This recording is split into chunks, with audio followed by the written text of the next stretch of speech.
Happy New Year and welcome back. It is 2026 and this is Georgia Living. I'm Chris Evans. Céline Evans. And we're glad to have you with us.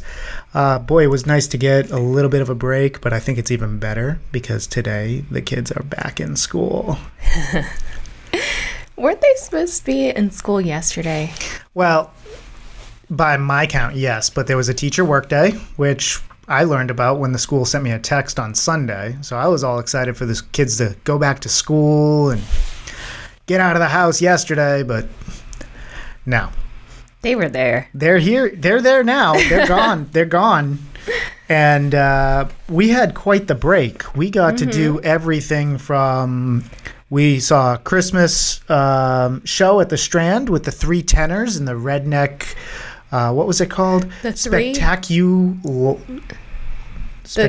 redneck tenors. Yeah, Spectacular. It was a pretty great show. The first half of it was all just kind of silly country themed Christmas story and singing as they're going through it, and then they came out in full like formal attire and really sung afterwards. The kids had a great time. It was a family show. But they did it on a Tuesday at like 7:30 p.m. So it was still packed. It was packed. Yeah. But we had the only family in the entire theater. So our three kids are laughing and crackling, but everybody there was like a geriatric crowd for the most part. It was all old people. And the show was family rated. I mean, it was fun for everybody. We had a great time. The kids had popcorn, but we had like groups of probably early retirees right in front of us. They were all drinking wine together and having a good time. And it was just a wonderful event. Shout out to the Strand for putting on yet another great time for us. And I'll be back next month in February because I'm going to the Taylor Swift tribute band concert with my mother. Your mother, your best friend, and your two daughters. And I talked to Andy Gaines about the show because I wanted to know. I'm like, hey, all right, this Taylor Swift, because it's a cover band, basically. And I asked Andy, I was like, all right, who's going to this? Because we bought a bunch of tickets. My wife's taken her mother, her friend, and our daughters. And he goes, it's perfect. When they did it last year, so this is the second year that they're doing it. When they did it last year, they were planning a Galentine's Day event. So they had cocktails prepped and everything ready to go. And there are a lot more children. Turns out it was a huge children event. So they should have been prepping more popcorn and candies. And they're getting ready for that. So it's Galentine's Day at the Strand. It's February 13th. You're going to have a blast with that. If you end up coming down, look for Céline and the kids.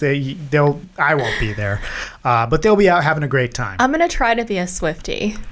Good luck. I'm just going to have to Google it because I really don't know. Or just call Meg. Call Meg. She's the absolute Swiftie. She knows everything about Taylor Swift.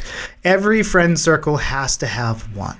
I might come home with a friendship bracelet. Aw, I hope you come home with multiple. You're going with all the people. All right. So that we did that. We've got that upcoming. We got a chance to go up to LJ. Yes. And we saw fireworks from our porch. Oh, so beautiful. And the weather, we had crystal clear skies both December 31st and January 1st.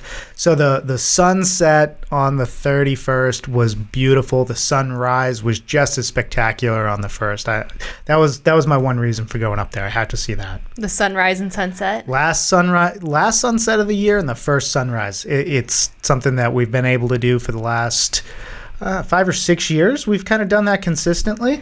Yeah, if you're in the metro area, it's akin to the Stone Mountain sunrise service on Easter.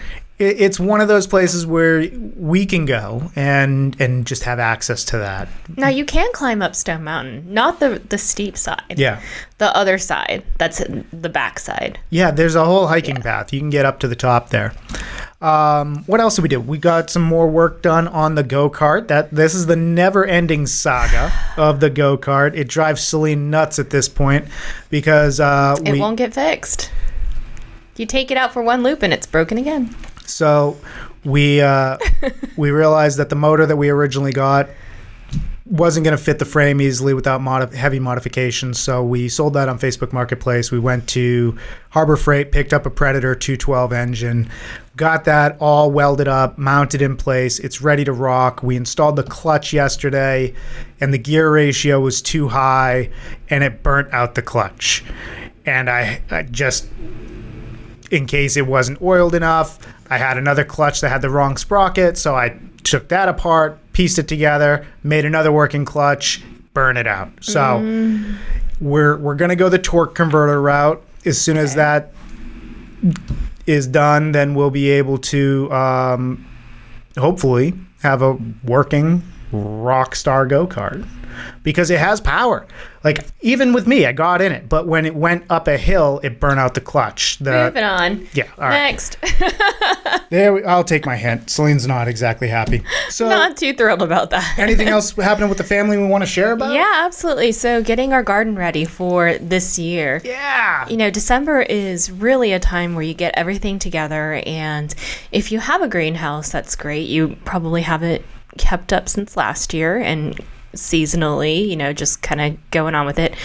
I let it go for about 2 years because I just got so overwhelmed with life. Yeah. A lot going on. And so I just kind of left it alone, right? Just left the fans on, kind of dried out. There were some really gnarly looking carrots that were still alive. I was shocked because we had to pull all this out and clean it up. And all of the petrified, vegetables that have been sitting there because they have no water. Well, apparently our greenhouse is not completely leak proof, so it has a little bit of dripping, especially in really torrential rains. Yeah, it has louvers that lift in the ceiling, so it comes in there. Yeah, so there's still a little bit of moisture that gets in. So where this moisture got in, these carrots were trying to survive. They are the ugliest things I've ever seen. We got rid of all of them. Made a new friend, a lizard. Did not like the cold water, apparently, that I was trying to, put on the beds. Got that ready. Got our outdoor trellis. We have a cow panel trellis that supports tomatoes, cucumbers, that sort, and got that ready for this spring as well. So I hope to have a lot of vegetables and hope to be able to make a lot of Japanese pickles with it. I hope so too. So this year, this go about with the greenhouse, it's less vegetables just for us to eat every day and more now Japanese cooking specific vegetables that are harder to come by here. Mm-hmm. So we ordered seeds. We're going to be growing that. What are some of the things that you planted? It's become a Japanese kitchen garden because I cook primarily Japanese food. Not so much American anymore. Well, I cook all that. So, we still eat a good mix. You do, but I'm pretty much in the Japanese category now. And so there's some herbs that we just can't get. There's akajiso, which is the red perilla leaves, and that's primarily used for pickling. And fun fact, I descend from picklers. My grandmother on my mother's side, my great-grandparents actually owned a pickling store. That's what they did. They were vegetarians because they were strict Buddhists too. No, wait, that's on my dad's side. Yeah. I'm pretty sure my mom's side ate fish a lot because, Well, everybody in Japan does. So good. You've got fresh fish right there, right? All around the country. It's so funny because we were out this weekend. We just, we stopped in, we grabbed lunch at Suburban Tap. And you were telling me a story because I had to step outside for a minute for a phone call. And the waitress came over and was talking to the kids about fish. Tell that story because that surprised me. Did it really? Yeah, it did. Oh, so we had the grilled blackened fish tacos, and it was cod. So my kids love fish, absolutely love fish, from eel to whatever it is, right? You name it. Loves it. I don't think there's a fish they've had that they don't like. Nope, not yet. And so the waitress goes, okay, well, the 3 kids, she asked them, hey, what kind of fish do you like? So they start spurting out things that they like. Sable fish, which is black cod. They like silver salmon. They like haddock. They like cod as well. Halibut. Halibut. And so you could see this waitress's eyes. At first, she's like, okay, they're going to say something, right? And then they start saying that. And she goes, oh, I thought you were going to say something like tilapia. We're like... Or like catfish. No. We really like fish. No. Not to poo-poo on anybody's fish taste, but just like the tilapia, the catfish, they're kind of greasier fish. They're more bottom feeders. I'm not a big fan of those. I like the cold water deep fish. It's just the taste is so much better. It's just preference. Yeah, but you know what? I really like fried catfish. There are times. And if like some good tartar fried sauce. Catfish po' boy. Yes. Ugh. Ooh. That's a whole thing now. It's because you can't get a po' boy for under like $12-15. They're not po' boys anymore. We're supposed to be like cheap sandwiches. Everything's expensive now. Honey, I don't think it's been cheap for a very long time. Yeah, you used to get a po' boy for like $8 or $9. It's crazy. Well, this week we're going to be discussing a few things, heavily real estate related. We're going to talk about the December numbers. We're going to talk about what we've seen and some of the performance for 2025 and what we experienced. And we're going to talk about Simply List. Because that is one of our divisions here at Select Realty. It is aimed at helping homeowners sell their homes while minimizing their cost to list. So we're going to talk about saving thousands of dollars in real estate, when it makes sense and when it doesn't. And we'll talk about some performance. So let's go ahead and dive into December's numbers. So as a whole for the market, FMLS values were down. Our sales price is down 1.5% year over year. The median sales price for FMLS was $395,000. So how that compares in Cobb and Cherokee counties, Cobb remained flat with the median sales price being $425,000. So that was unchanged year over year. Cherokee County as a whole was up 2.6% year over year with a median sales price of $502,500. So we're seeing values staying stable or increasing in areas of high demand and growth, while we're seeing values stagnate or decline in areas where we're not seeing that. So the Northwest metro area is holding steady on values. Demand remains strong, stronger than in some other areas of the market. So December price softness is normal in December, right? We had a lot of properties come off the market. As a matter of fact, I did a quick search in FMLS to see how many homes over the last year were either withdrawn or expired from the market. And the results were substantial. It was more than the MLS could actually display. It was over 5,000 results. So we had a lot of homes come off the market last year because people brought and they weren't able to find a buyer. So they did something else with it, either put a tenant in there or just decided not to move. Mm-hmm. A lot of those people are still planning to move. They're waiting for conditions to improve. So we've seen 3 rate cuts over the last 3 months, October, November, and December. Rates are better for mortgages right now. I've seen with a 1-point buy down and top tier credit, I've seen quotes for 30-year conventional mortgages under 6%. So we're talking like 5 3/4. So those numbers are going to bring more buyers into the market this spring. Hopefully this leads to a stronger market, but that's yet to be seen. We're not in a normal environment. This is not a normal market, so we're going to just follow it as it comes. And I work volume on Simply List, so I have also seen or really heard this story quite often, and it's a lot of people are taking their homes off the market or letting it expire this year to relist it in spring next year. So my hunch, this is just a guess, right, because of what I've heard, is that there's going to be an influx of a lot of listings coming up in spring, or you're going to see a lot of the same listings come right back around. Yeah, it is. And we're going to talk about Simply List a little bit later. And I have some of the numbers that we'll go over to share with that as well, and just kind of comparing what we're seeing there to actually what's happening in the market. Mm-hmm. All right. So homes for new listings here. So key takeaway on the pricing is it didn't fall off a cliff. I think that's what everybody really wants to know. They kind of paused, so you're not increasing in value, but you're holding steady. No, so about 2 years ago when this first started, there was so much talk about that. Yeah. And a lot of people were convinced because the only experience that they had was 2008, where the prices did fall because of subprime lending. Mm-hmm. So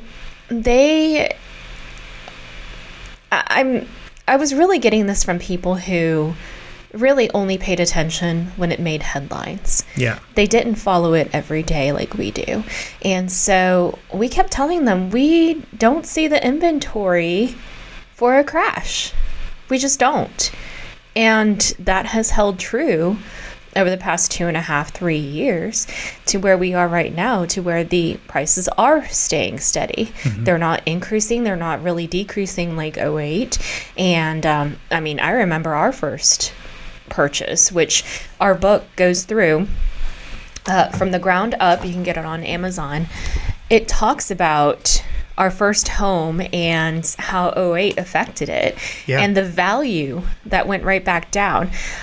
I stopped hearing people speculate about that probably in the past year. I think finally people are thinking, okay, this really isn't going to happen, this crash, right? This bubble or whatever it is that they're trying to say. I think we always hear people thinking, oh, there's going to be a bubble. I'm waiting for it to burst.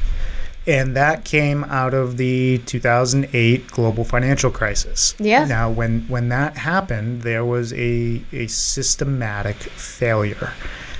The structure of the industry doesn't exist in the same form that it did back then.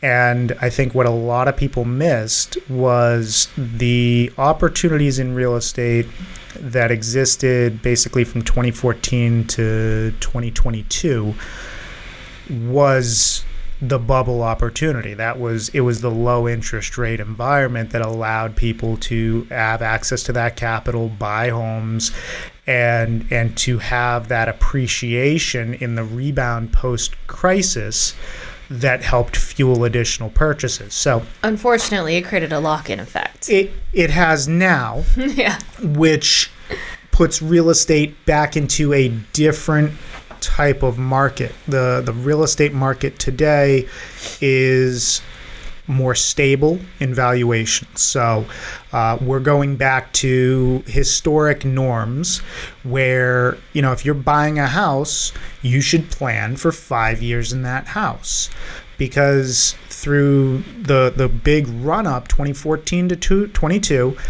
you could be in a house for 2 or 3 years mm-hmm. and have appreciated enough equity to then sell that house, cover your cost to sell, and walk away with equity. Now we're not seeing growth at such a fast rate, so it's a more long-term game. Real estate is still one of the best investments historically, because it is an appreciating asset, and they're not making any more land. So the opportunities that we have here in today's market are on the concession side. So we're back into the environment where negotiation matters, and the professional that you use when you're buying matters. It also matters when you're selling. But it definitely matters when you're buying, because if you have a buyer's agent who is going to pull comps and study and then make an aggressive offer, one that's not going to insult a seller, but it's going to be aggressive, you are likely going to take advantage of that seller's need to sell, and you're going to be able to get closing costs covered. You're going to be able to get home warranties included. You'll have work done on the house. These are the things that, and you might get it for, a lower price too. So we're talking about saving, $20,000 off of the ask price in concessions today that can be used towards purchasing. You can also do rate buy downs. So having the seller pay that 1% to get you into the 5% range if your credit allows for that. Those are things that we're talking with buyers now, we're negotiating in, and we're having success doing it. Because the better deal you can get on the purchase, the sooner you're going to see that equity appreciate in the market value. So let's talk about the inventory. Okay, our inventory is up 11.3% year over year. That means that we have more homes to choose from. We ended up with 11% more homes on the market in this December than we did last year at the end of 2024. So we're still below pre-2020 inventory. I think that's important for everybody to know, is that while prices have gone flat or up in some areas, we have less homes for sale than we did before the pandemic. More people. We have more people, especially in Atlanta now. So it's meaningfully better than it was in 2022 to 2024. That's important. We're seeing less increase. It's still up 11%. Cobb is up 14.3%. Cherokee is up 29.4%. So it varies depending upon where you are. The key takeaways here: it's a healthier inventory as a whole. All right. To kind of, I'm going to skip ahead to month supply because that kind of goes in line with inventory, but the leverage is balancing. So the days on market right now. Well, what do you mean when you say healthy, unhealthy? It's an environment where both parties, so the buyer and seller, can come to the table right now, and we don't have so many buyers that every home is getting, multiple offers. Every home is getting $50,000 over. Are there cases like that where homes hit the market, get multiple bids, and bid over? Absolutely. But now in this market, it's an anomaly. It's closer to a balanced market. We're seeing that, a buyer and seller can come together and get a deal done. It's happening less because buyers are value oriented today. So for that home that got listed at the high end of what the agent valued the home for, and then doesn't make any price moves, doesn't listen to the market, those are homes that aren't selling. You have to listen to the market in this environment. If you list your home and you have no tours, then you have no buyers, and you have to reduce that price until the market tells you, hey, there's a buyer here. So for the homes that aren't moving on price, either because financially the sellers can't move on price or they refuse to, those homes won't sell. The homes that will sell have to make those price reductions to get to the buyer pool that are looking for homes in that area. And once they get there, they're able to come together and negotiate and find a deal that's fair for everybody on both sides. In theory, okay? In every unique individual negotiating experience, it's different. But as a collective whole, when you get a statistical number together, that's basically what we're looking at. The month supply for all of FMLS right now is 3.9 months. So 3 months is, if it's below 3 months, we're looking at a seller's market. If it's above 6 months, we're in a severe buyer's market. 3 to 4 is kind of a balanced market. It's not a historical anomaly. We're in an environment where, you can list a house if you've got a good agent who's giving you the right instructions and there's a market there for it with buyers, you're going to sell.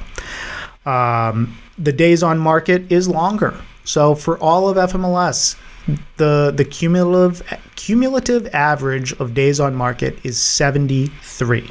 That's up 17.7% year over year. So it's taking longer to find these buyers because buyers they have a more keen eye. There's less competition. They're going to be really looking at what they're buying.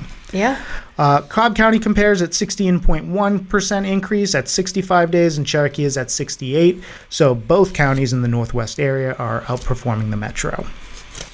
In terms of actual sales and closings in the month of December, we're down about 20%, 20.2 for all of FMLS. Cobb is down 21.6. Cherokee is down 11.6. So these are the actual number of closings. Those are pending. Those are the ones that went under contract in December. So down 20% on pending. All of FMLS in closing is down 8.6%. Cobb is down 6.7. Cherokee is up 2.3. So we're not in huge double-digit decreases on the number of closings. Cherokee has a few more. Cobb has a little less. But we're kind of holding kind of in the general area 2024 December numbers. So pending drops first. So we have less pending. Closings are lagging behind on that. So we'll expect to have fewer closings in January than we did in December, just because of the significant drop in pending closings. And then, so just kind of talking about what are things selling for as far as you list a house and then you finally get it under contract and close it. Well, all of FMLS is selling at 94.5% of the original list price on average. Cobb is at 95.3, Cherokee is at 95.5. So if you list a home at $100,000 in Cobb County, you can expect to sell it for $95,300 as your contract price. Now, I don't think that this contains concessions towards closing costs. It doesn't. Or anything else. No. This is sales price, what was advertised originally as to the closing price. Right. If there's concessions that are involved, that's additional. So that may be, $10,000 towards the buyer's closing, whatever it might be. Mm-hmm. So this ratio actually might be a little off as well. Correct. Mm-hmm. I remember back in kind of 2014, 2015, when I was starting out, I was keeping a real close eye on my performance numbers as an agent. And my average buyer was buying at 96.5% of the list price. My average seller was selling at like 98, something like that. So, I was outperforming then. I don't know where it is now, but like we try and factor in kind of the market conditions and negotiation, but this also includes price drops. So if the original price was too high, they made a drop and then they make another drop and go under contract. Right. That's there. So let's talk about what this means for homeowners in 2026. And you've seen a lot, especially in Q4 of 2025, for these homes coming off the market with intention to come back this spring. So here are just some tidbits that I've heard from people. There are some people who are not serious about selling. They just want to see what happens if they put it on the market, which is fine, right? Yeah. Most of them, though, that aren't serious, priced correctly, they don't end up with the sale nor a contract. So there's that camp. Then there's also the people who have a little bit too much fondness for the zero interest rate environment, for that memory. And they're not very realistic and they price it way too high. So they're riding that curve. The market's going down with seasonality as well, exaggerating that curve down, and they're riding above it. Even if they decrease that price, they're still above that line. So there's that camp as well. Yeah, somebody who bought a house for $600,000 in August of 2024 wants to sell it for $650,000 today, and there's not a margin there. Right. So things like that. So you really do have to get your price correct. And it can be difficult, though, especially when you're heading towards the winter months. Now, we're kind of towards the end of that tunnel. We're kind of getting, we're seeing the light. And a lot of people start relisting in February, March for the spring season. Mm-hmm. So, like I said, I really do feel like there's going to be a glut of people coming back. But maybe this time they're going to have a little bit of a different outlook, that they're not just dipping their toe in the water to see, not what bites your toe. I mean, that's terrifying. But, just throwing a lure out there to see what bites that. How about that? Not your feet. Because I really don't I like my feet, okay? It's going to stay on my body. Keep them. So you really do have to get your pricing correct if you are serious about selling. Totally agree with that. I think sellers need strategy, right? If you're coming to the market today, you've got to do the research, right? If you've got a home in your neighborhood that's active and it's better than yours and it's been on the market for 80 days, why would you price your home higher than something like that? You got to pay attention to these things and just, bring a little bit of you got to try and step out of your own body and look at things like you're a buyer and you're being critical of it. What would you do, right? Yeah. Now, it doesn't mean that active property is a comp. It's just your competition.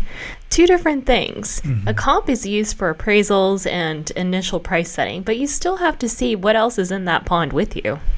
Yeah, you got to look at what has sold and what is not selling. Mm-hmm. And why. And to figure out the why it's not selling as well. Yeah, I mean, it could be hidden because there is this one property that you had. It was an HOA issue. It wasn't the property itself. Mm-hmm. Right? They were something about the insurance because they have to get insurance. So there are a lot of things that could cause a property to sit on the market, and that's where due diligence comes in. Yeah, sometimes it's not the house, sometimes it's external factors. Mm-hmm. Whether there's development nearby or zoning requirements nearby or HOAs that aren't run efficiently or even set up properly. Those can cause issues. But another thing for sellers is that, as you mentioned, overpricing right now is a huge issue, and you get punished for it. If you go in and list a house that's valued at $525 for $575, you're talking offers in the 400 range, because they're going to say, look, this house is worth a lot less than what you think it is. We may know that the market price on this is $525, but you're so far deranged at $575 that we're going to come at you at like $450, because we need to get somewhere in that middle. And sometimes it doesn't happen, because if you go in at $525, they're going to want, well, give me $550. And then you're still $25,000 overpriced from market. But also, in defense of the buyer, anything in the world is worth what somebody's willing to pay for it. Absolutely. Anything, not just homes. So, yeah. A famous example is that banana that was duct taped to the wall, right? That sold at a whopping record auction or something like that. Oh, yeah, that art. But someone was willing to pay for it, so it was worth that.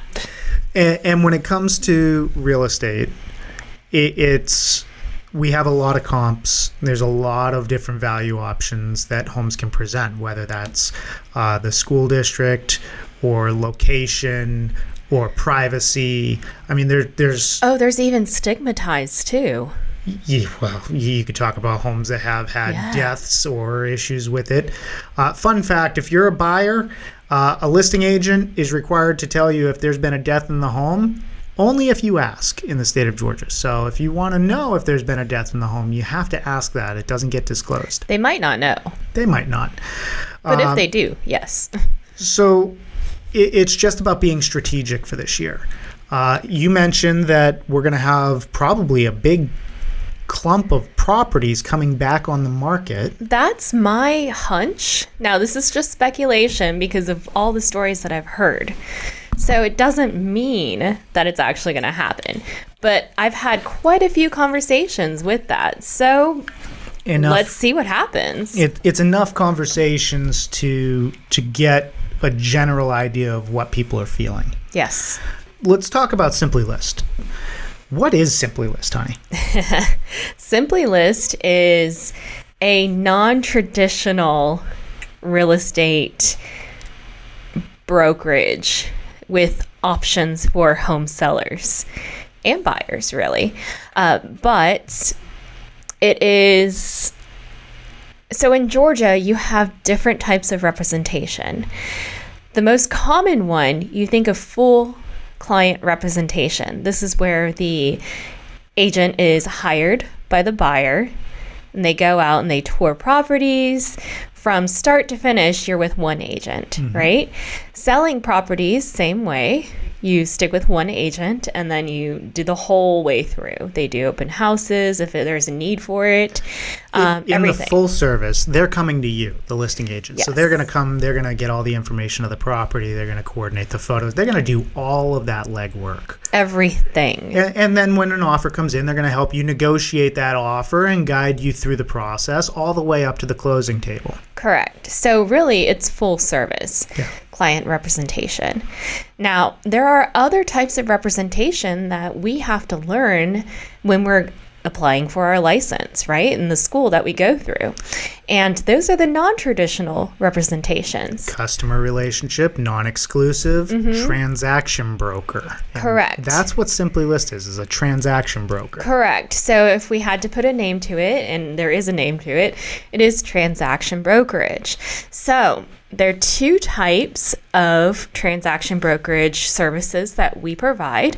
The first is the basic, kind of hands-off, the without help packages, right? So without help is really what it is. It's without help. You're supplied the Georgia Association of Realtors forms for that year that are blank that you can fill out yourself. This includes the seller's property disclosure, purchase and sale agreement, amendments, anything that you need that GAR, Georgia Association of Realtors, publishes.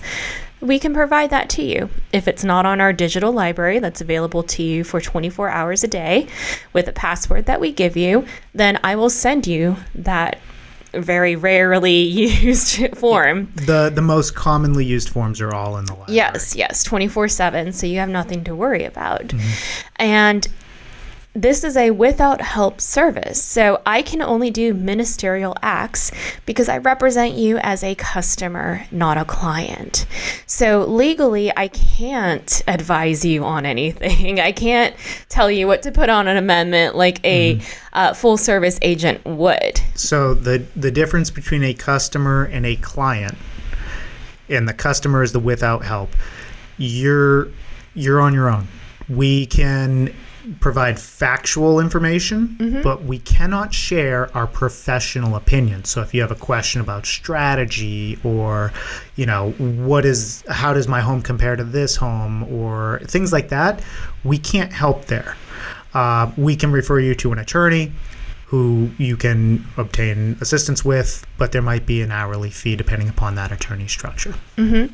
And so you also have a la carte items because we cater to the do-it-yourselfers, the investors that are cash strapped after a flip. They need to list the property that they just finished with. Well, they put all their money into that, fixing it all up. The last thing that they need is to pay up front, right? And these people are usually more knowledgeable about the process. Yeah. Most of our clientele that uses Simply List without help is they're people that understand the home buying and selling process. They've been through it multiple times. Often, most of the time, they're doing this 4 or 5 times a year. So they're very adept and know how to handle the contracts and know a lot of the issues that can come up. Yeah, and in fact, we actually speak to Georgia RIA, the Real Estate Investment Association, right? We've done that multiple times, usually about once a year. Yep. So because they are cash strapped at the beginning after a flip or after just repairs that the home's needed because of wear and tear, if they aren't flippers, then we used to charge up front, but now we do not charge any fees up front. We collect at closing. So that's our guarantee to you that we will do our job in sending you the leads so that you can get a contract and get to the closing table, which is the most important part of all of this. Yeah. So there's no listing fees with Simply List. As you mentioned, we have a la carte items. These are things that are going to be there to assist the clients or customers. And let's talk about that after we clarify the with help Yeah, because sure. I think there's without help. These are for like your experts who are doing 4 or 5 a year. They know what they're doing. They know the forms. What about folks that just want to save thousands of dollars but aren't experts? Yeah. So those people who maybe have sold, or even people who this is their first time selling, that's fine too. So we can't advise customers, but we can advise clients. So our with help agreement is a client representation. It is not a customer representation. So yay, this time we actually get to say, hey, you know what? These are the comps near your property. We can provide you with a comparative market analysis. Here's what is selling. Here's what has not sold. Here's what's happened to some of the homes in your area. Let's try to nail down a price. It's an art, not a science, a lot of the time, especially when there's very little data, or there is a lot of data, but it just doesn't conform to your property. Yeah. So there is a little bit of an art to that. We can say these things to you, and you get a discount from doing the legwork up until the offer And it's a is made. substantial one. Yes. So you are opening up the door. You don't need us to open a door. It's your door. You can screen the phone calls and talk to these people directly. Now, not negotiate, but, say, hey, coordinate the showing and answer any questions that they may have about the property. And the discount comes in because I step in from offer point on. I never physically go out to the property. It's always over the phone or email, but that's fine. It has not derailed any of our deals in the past 20 years, really. We've been perfectly fine with that. And so I pretty much hold your hand from offer point until closing and work as your agent at that point. So let's talk about some of these a la carte items. When listing... Now, this is available for both without help Yes. and with help. So with Simply List, when you sign up to list your house, it's all online. You're going to choose your style of representation, whether you want assistance or not. So you choose with help or without.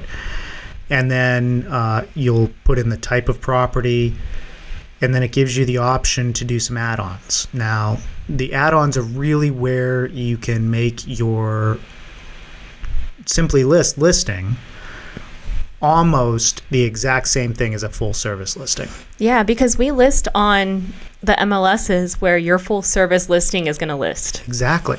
Same place. We have a contract in the Metro Atlanta area with a photography company. So we'll take orders for professional photos through the website. You get to choose 2 dates and times. We're going to get you into the photographer's schedule. We can reschedule those as needed if the property's not ready. But you get the same photographer that I use on my full service listings. You can also use your own if you want. You can. But professional photography is a must. You do professional photography, and that puts you into the same kind of marketing territory that real estate agents are putting out for homes. The second thing that we offer that is probably our most common a la carte is the Super Lockbox. So the Super Lockbox is a secure combination code that operates digitally that only real estate agents and vendors who are registered with the MLS have access to. These are real estate agents and brokers, home inspectors, appraisers, our photographers. So anyone with this key, they have to pay a monthly fee to keep that key. And they have to be registered as a professional with the MLS. So the only people that are actually able to get in and out of your house are people who are supposed to be there. And then we can tie that in with a showing and feedback system. So scheduling is done through the lockbox. Agents receive emails after their tour asking them to fill out feedback on the property.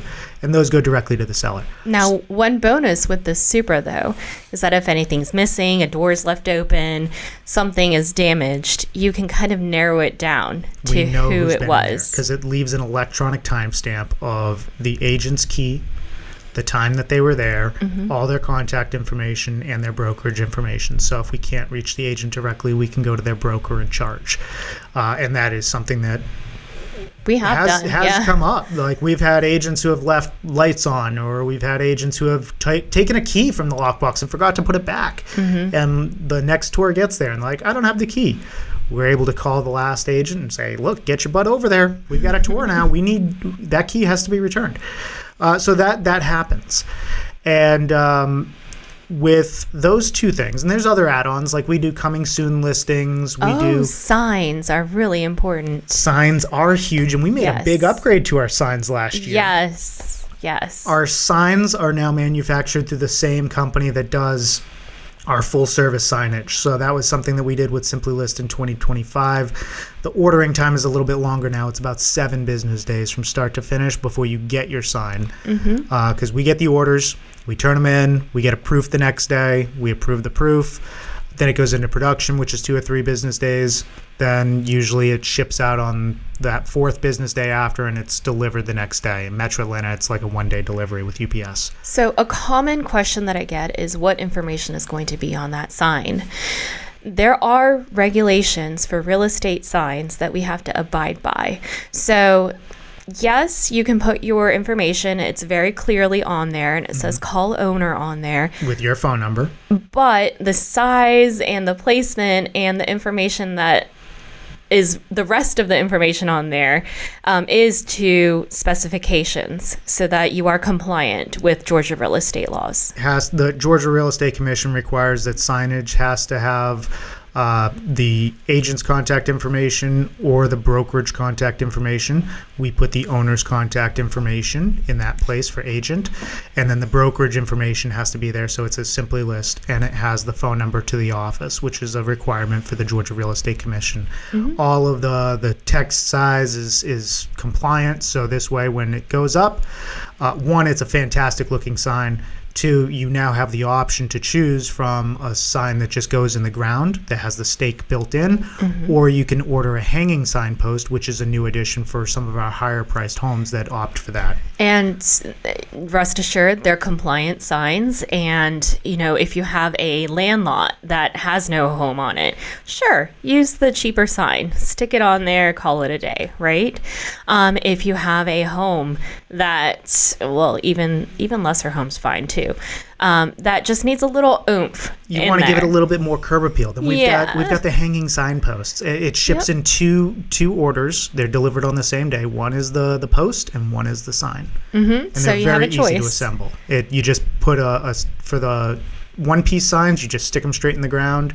For the hanging signposts, there's a little anchor that you hammer in the ground, and then everything just sits on it and clips together. Instructions are included. Really, if you think that we do just lots, that's not true. We've done up to 2.6 million on Simply List, and quite often, if they're not investors, they're in the 500s and 600s on average. So think about saving $25,000 on your listing side. That's huge. So when it comes to the listings themselves, if somebody's going with help, does the upfront order for photography, does the lockbox and sign, there's really no difference between a full service listing and a Simply List listing, other than the agent never goes to the house. And the legwork that is needed to open up your door. And in most cases, the legwork to open a door isn't required if you get the lockbox, because an agent is just going to want you to leave the house. They're going to tour with their client. Okay, I'm sorry. The amount of energy it takes to put the lockbox on the door. That's a significant amount. Most of the work with Simply List comes in filling out the property information and just crafting what that listing is going to look like. Because on our form, whether you're doing with help or without, when you fill out that property information, you're filling out the same form fields that we're going to then take your responses and data entry into. So the listing itself is what you tell us about the property. We put that out there. When an offer comes in, they're going to send it to Céline, and we're going to negotiate that just like it would be done on a full service listing. Now, it does have to comply with MLS regulations as well. Yeah. So there are certain things that you can't put on public remarks, like phone numbers and stuff like that. But as long as it complies with fair housing and everything, you're good to go. And that's something that we handle on the back end with compliance. If we see something that comes across and we can't advertise it, we're just going to cut it out. And we reserve the right to modify what people submit to us for those reasons, because federal law and state law are going to trump whatever you want to put out there. And we have to abide by everything. And that's an important thing for us. We want to make sure that everything is done right, properly, and our I's are dotted and our T's are crossed. But everyone's pretty good about that. Yeah. So 2025 performance with Simply List, we sold 83 homes. Yeah. So that does line up with the market, I think. Yep. It's about half of what we've done in years past. $24 million in total sales volume. So for 83 homes, that's pretty good. We've sold some big ones. And then out of the 83 homes that we had, I think we probably had close to about 150, 160 total listings. And about half of them were canceled, withdrawn, expired. And about half of them are 83 homes sold. So it is difficult across the board for everybody. Now, we're in a great position because the service that we provide, it's a very broad service. So this is available for everybody statewide. I think that there's one very important thing that I need to point out, and that is that we list on FMLS. If you're anywhere in the Metro Atlanta area or even close to the Metro Atlanta area, be on FMLS. The agents use FMLS quite a bit. And so if the buyers are with an agent who is on FMLS and you're not on it, you're not being seen. We are not a true flat fee company, and there's a reason. Because FMLS charges the buyer's agent and the selling agent, the listing agent, they're synonymous, a sold fee at the end of a transaction if their house was listed on FMLS. There's no way around it. They do tax audits. They will get you. So they're not negotiable. To make this, agents, we pay for the MLS. It's a membership. It's how the MLS works. Georgia MLS is kind of a flat fee. Georgia FMLS is variable. So that's why our commissions have to be variable on the back end. So what he means is that FMLS, when they charge you the sold fee and for the buyer's agent and the listing agent, it is a percentage-based fee. So that means that if we did a flat fee with a percentage-based MLS, we are at risk of losing quite a bit of money if we sell a $12 million home. We have to pay to sell that home versus a $10,000 land lot that's a quarter of an acre. Yes, there is profit there, but do you understand, where? Because it is percentage based. Now, exactly. Other flat fee companies, they're able to do a flat fee, a true flat fee, because Georgia MLS does not have the sold fee. You pay monthly for membership for Georgia MLS. And that it's a subscription, so it's not variable. So most of the time, you're only going to be on Georgia MLS if you're with a flat fee company. And so read the fine print. They're probably going to get you somewhere. Our prices, because we haven't said anything about that, is very straightforward. The without help, when I do ministerial acts only and provide you the blank forms, that is 0.35%. So it is $350 for every $100,000 of real estate you sell. Correct. So it is not 3.5. A lot of people get confused. It is 0.35. So very close to 1/3 of a percentage. Okay. The with help is 0.75%. So these services are still under 1%. It's very affordable for a lot of people. Our most popular option, if you're not a flipper and do this constantly, is going to be the with help option. And we also don't leave you hanging because we understand that there are also people who don't want to deal with any of it. So they want to try out the with help. If it doesn't work for them, we're not going to leave you hanging. We do have full service options available as well. So we technically have 3 flavors of all these listings. And any of the packages can be upgraded at any time unless there's a contract pending on the deal. And so for any package, you get with help or without help, you get the blank Georgia Association of Realtors forms. You get the option of using showing time. Showing time is going to be your online appointment scheduler so that it's not overlapping showings and it's not awkward to have 2 buyers in at one time and then they're just staring at each other going, what are you doing here? Right? And you get to keep track of all those showings in the home app by showing time. So Yes. we register your email address. You can sign up for it once your listing's live and then control your showing flow. Yes, and so you can do this 3 ways. You can request it via text message, you can do email, or you can do showing voice, which is going to be like They'll call press 1 for this option, press 2, it's automated. Yeah. And then there's also a feedback request that is sent out. It is not often filled in. No. Every once in a while it is, and we try to do it as well when we're showing homes, but most of the time it goes ignored by the buyer's agent. So don't expect to get a lot of that. That's one of the differences between the with help and without help versus full service. Because on full service, your agent is going to call everybody who tours the property and ask them directly for that feedback. Right. So you get the GAR forms, you get showing time. We don't nickel and dime you. Every time you make a change, say you want your tax records reflect 1,400 square feet, but you enclosed the garage and now it's 15. Sure. Send us an email. We'll file that request and then we'll change it for you. So there's that as well. Unlimited changes to your listing and indefinite listing period. So we don't time out your listing either. We have a provision that auto renews the listing until you tell us to cancel or tell us to expire the listing. Yes, and that's a good point that you bring up. So how to cancel a listing. Say you're one of those people that just dip their toes in the water to see what's going on, and you're like, nah, I'm not going to sell anymore. There are 2 ways to take your property off the market. You can either let it expire, what I call naturally, and that is when we set the listings at 3-month increments.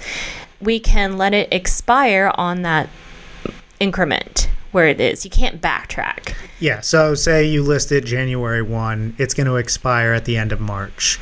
If you tell us before the end of March, at least 3 days in advance, that, hey, I don't want to renew the listing, then we just flag your listing to let it expire naturally. There's no fee involved in that. It just shows in as an expired listing on the MLS. There is one thing, though, with that. The moment a listing expires or is withdrawn, sellers will get phone calls from real estate agents who are cold calling on these properties. So you just have to be prepared to not answer your phone for a few days while they get bored of it. Yes. The other one is immediate, so to say, withdrawal. Instant.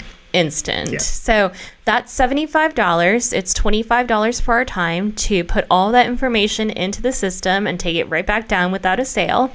$25 to each MLS, Georgia MLS and FMLS. So we only keep 25. They take 50.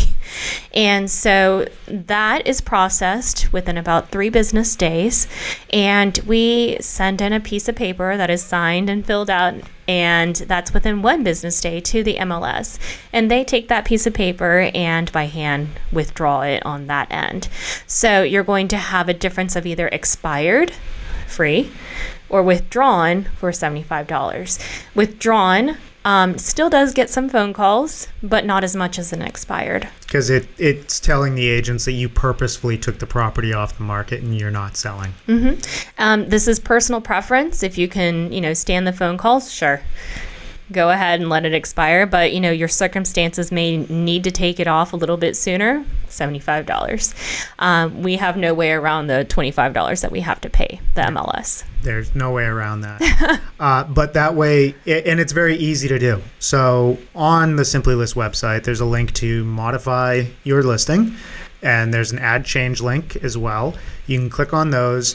These are where, if your property's already listed and say you did without help your own photos, but now you want to order professional photos, you can go back in and reorder anything except the listing on this add change page. One of the options is to cancel. And when you fill out that cancellation form, it's going to ask you, do you want to take it off instantly, or do you just want to give us notice to let it expire? You fill it out. If it's instant, it'll charge you right there. We'll submit the paperwork within 1 business day, and then the rest is up to the MLS. So I have 2 commonly asked questions that I want to go over for Simply List. And the first one is, are we a call center? No. No, we're not. We are not. You are looking at us. We are a mom and pop shop. We only do Georgia. It's just the 2 of us. Yes. And you get real people who born and raised here. Hi. He was born in Massachusetts, but he's been here. Long enough. He's been here since he was 11. So yes, we know Georgia very well. We live here as well. And we are not a call center. Second, has to do with commissions and advertising commissions. So here's what happened. The National Association of Realtors was served a lawsuit by the Department of Justice. This was big headlines in 2024. Yes. And the Department of Justice and NAR, they came to an agreement. And the result of this agreement is that we cannot advertise commissions on a listing on the MLS. So we do not put a percentage on that listing, nor do we attach any documents advertising the percentage. We cannot. So what people are doing is agents are calling listings and asking, hey, are you offering anything? You can tell them what you're offering, or you can tell them that it's negotiable as well, depending on your offer. So that is what people are doing now. It has not caused any issues, really, not in my mind. And it's just off of the MLS now. We do not advertise commissions on the MLS. All right. Any other big questions on Simply List that come up? I really think that's it. We don't nickel and dime you. The percentage that is paid at closing and the withdrawal fees, as well as the commission advertised. Those are the big ones. Let's talk about timing. So with your Simply List listing, it will go live as soon as we've received all the information that we need, or on the date of contract within 1 business day. So if you have a listing agreement, the moment we have the signed listing agreement, the property information form, and the photos, we can get that listing live. And so usually within 24 hours. Yeah, and it'll happen within 1 business day. So if we get it by noon on a Friday, it'll be up same day. Oh, that is one thing. A lot of people think that I'm a robot. Oh. Really? I'm real. Did I marry AI? They think that filling out the form, all I have to do is click a button and then publish that form. No, I actually transcribe everything that you send me. And I'll even ask you questions if something looks really out of place, but that I catch. I might not catch it because I've never been to your property, but if it's really obvious, then I'm going to ask you, like, hey, are you really sure you have a 8-car carport? Yeah, parking for 8. Okay. I've been surprised. I mean, it can happen, but usually not, So no, there is no button that I just press, and it does take quite a bit of time to put all that information in with all the photos and everything all put together. So yeah, there's a real person doing that. That is one thing. So kind of the takeaways for Simply List here are that It's the same MLS. You're getting the most MLS exposure for our market that you possibly can. Georgia MLS and FMLS simultaneously. And FMLS has data shares with like 12 different states in the U.S., so you're actually getting exposure to those agents in those states too. You've got the same buyer pool. So the buyers that are looking at every other home on the MLS, Zillow, Trulia, Realtor.com, Homes.com, they're going to see your listing there as well. So you're the same syndication. For the professional backbone of it, you've got the 2026 GAR contracts that are being uploaded this month because those just came out. You've got all the disclosures at your fingertips. If you go with help, you have compliance on your side because we're going to be looking at that contract, making sure that everything's good there. On the without help, compliance is we're going to be making sure that every party has a copy of the contract and has all the documents they need from us. And, you're going to have the unlimited marketing time. Seller control is... Speaking of marketing time, I have had one piece of property on since 2015. Really? And well, it's a very strange shape, and it's in the middle of an intersection. However, it's still a parcel. So, yeah. It is truly. There's no time limit. As far as the number, our files open, we have one file from 2015, we have one file from 2019, we have one file from 22, and then we have like 88 files from 2025. Yes, still, I mean most people are. I mean the older ones, the outliers, are really the ones that are just parcels of land. Yeah, that they're people, land banking. They just want it advertised. When the buyer comes around for it, the buyer's there. They just want people to be able to see it. Yes, I believe they're all land. On both of the listing packages, seller control is huge. So you are in charge of what gets out there. You have a lot of that control. You have control over the remarks to the extent that the law allows and compliance allows. You're in control of the pricing decisions, and you're in control of the negotiation input. We're here to advise. If an offer comes in on the with help, Celine's going to mark it up, tell you what she sees in other similar contracts and what's kind of in line versus out of line for what she's seeing in the market today. Yeah, even now when it's slow in the winter months, I still see at least 2-3 contracts or offers a week at least. In a market like this, that's huge because, even on a full service, if you have a full service agent who sells 4 homes, 5 homes a year in this market is a good agent, they're not going to have access to the level of data. Like I said, we did $24 million in sales, 83 transactions last year. Those are data points that we use to share to give people the right direction as they're negotiating. Mm-hmm. So the market strategy that we're able to deliver and provide to our with help clients and our full service clients is substantially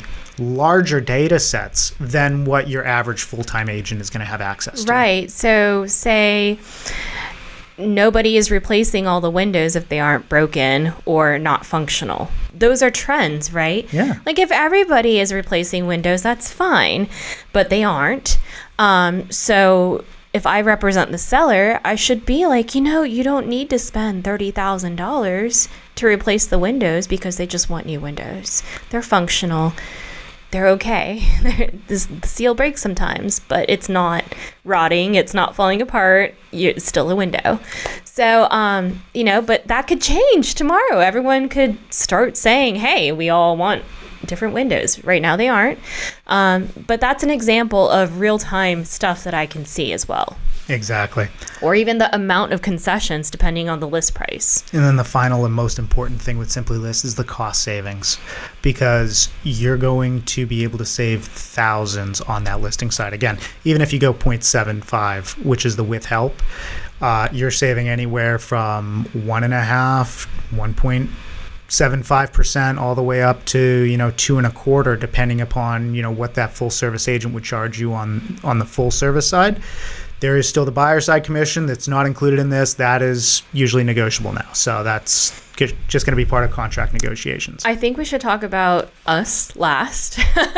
Our qualification. Sure. And because we aren't just agents either. So I do have a doctorate, so you might see Dr. Céline Evans in front of my name. I am a veterinarian. Do not practice right now, but I am still licensed. I decided that I wanted to go to vet school before doing real estate. I wanted nothing to do with real estate at that point. I wanted to play with puppies and kittens.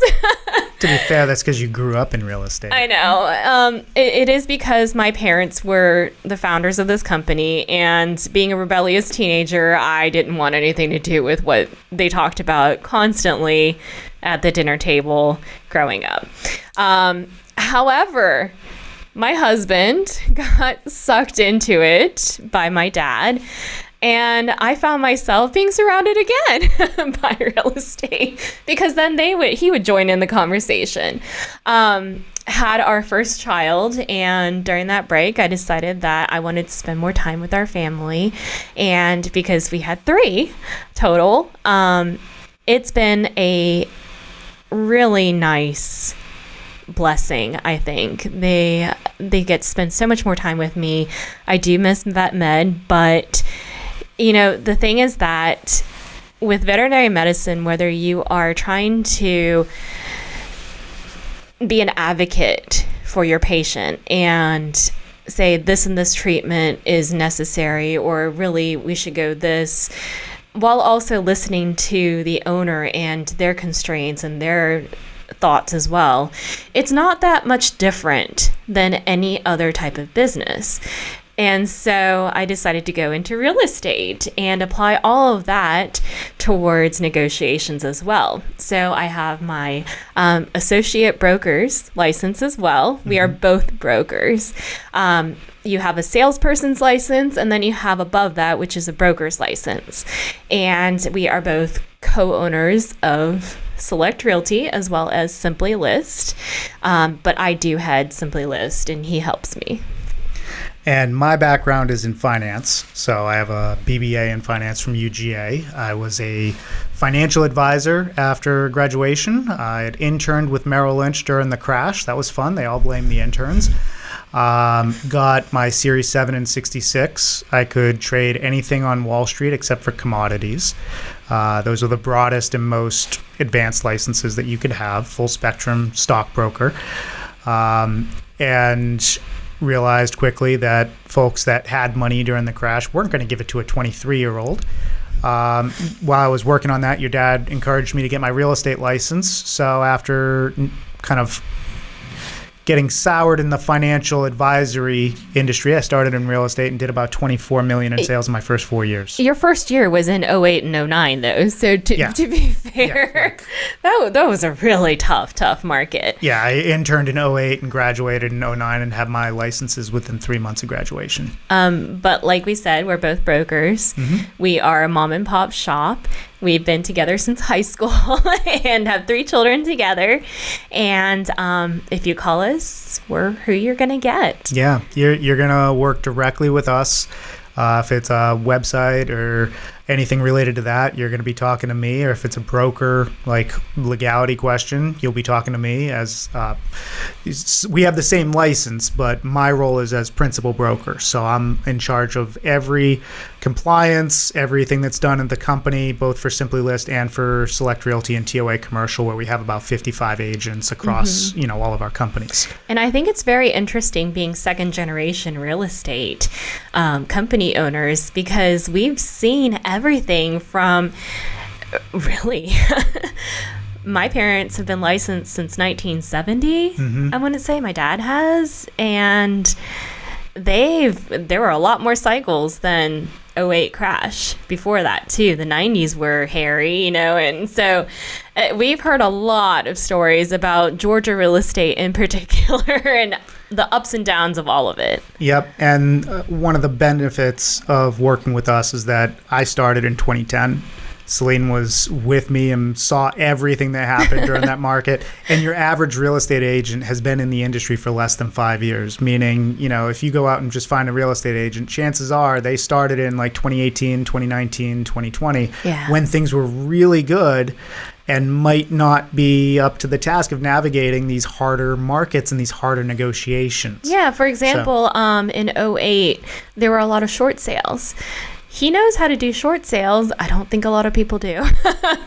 In 2010 when I started, that's all that was really happening, and most of the agents didn't know how to handle them. So within the first full year that I was licensed, I was already training agents on panels and talking to them about how to do short sales. And these weren't even for our company. I was here with Select Realty. I was training KW agents on a panel for them. Well, you're a national speaker too. So I did do that for a time, not right now, but I was on the circuit from like 2017 to 2019, and we had an industry podcast called Rethink Real Estate where we interviewed like Glenn Kelman, CEO of Redfin, was on that, and some big names in the industry. So we took that kind of global real estate perspective and brought that back locally and applied that in our brokerage. I've also been a director with the Cobb Association of Realtors since 2017. I'm serving out my last term now. I've been education chair, RPAC chair. So we're heavily involved in the industry, and we're also heavily involved in our community between the service work that we do with our family and